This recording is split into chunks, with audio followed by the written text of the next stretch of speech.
Hello guys, welcome करुछि मोर आउ गोटी नुआ रेसिपी। आज आमे बनेबा ओडिया स्टाइल दही भेंडी। वर्तमान में भेंडी को भल भाबे काटी नेछि, ठीक एही भरी भाबे आपण माने काटी नेबे। वर्तमान में स्वाद अनुसार लुण मध्य ऐड करि नेछि। आपण हल्दी पाउडर मध्य ऐड करि नेबे, रेड चिल्ली पाउडर मध्य आपण ऐड करि नेबे। ठीक ए सब को आपण माने बहुत भल भाबे गोळाई नेबे, जेमिति मु गोळाउछि। जेमिति कि मसलाटा भेंडी भीतर को भिजी जिवो। मसलाटा भिजिले ही भेंडीटा बहुत टेस्ट लागि थाए। वर्तमान मु भेंडी को घोड़ाई नेछि, एहा को 5 मिनिट पर्यंत आपण ठीक ए पर घोड़ाई रखिबे। सेतिकी मध्य रे मोर तेल मध्य गरम हो जाइतिला, तो मु 5 मिनिट पर भेंडी को ठीक ए पर भाबे आपण छाणी नेबे, जेमिति मु छाणुछि। एपट सेपट करिकि कम कम करिकि आपण माने छाणी नेबे, जेमिति कि भेंडीटा जस्ट ब्राउन कलर आसिला जाय भाजिबे। देखंतु मोर ए ब्राउन कलर जस्ट पळी आसीछि। ठीक एही पर भाबे आपण या को छाणी नेबे, बहुत भल भाबरे छाणबे, काहे कि ना भेंडी रे जदी तेल रहि जाय थाए ताहले दही भेंडी रे टेस्ट लागि न थाए। वर्तमान मोर भेंडी रो बहुत भल भाबरे तेल बाहरी पड़ुछि, आपण माने देखि पारुथिबे।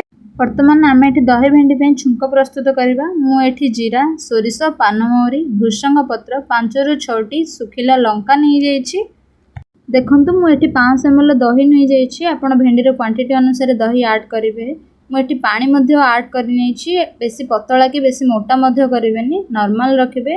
वर्तमान मुझे चीनी ऐड कर आपड़ जदि मिष्टी दही नहीं ताहले चीनी ऐड करबा दरकार नहीं, किंतु टेस्ट वाइज लुण ऐड करबा निहाती दरकार। तो मुझे लुण ऐड कर बहुत भल भाव आपड़ गोलाई नेबे। वर्तमान मुझे दही भेंडी पे छुंक प्रस्तुत करुछि। छुंक को आपण मानक सेपटे कौन कहते आपण माने निश्चय कमेंट सेक्शन में जणाइबे। जदि ए जाए वीडियोटी को देखि सारे तो प्लीज टिके लाइक एंड सब्सक्राइब करंतु। ठीक यही परि सुखिला लंका को आपण माने भांगी के पकाइबे, काहे कि ना यार स्मेल दही भेंडी रे बहुत भल भाबरे आसी थाए।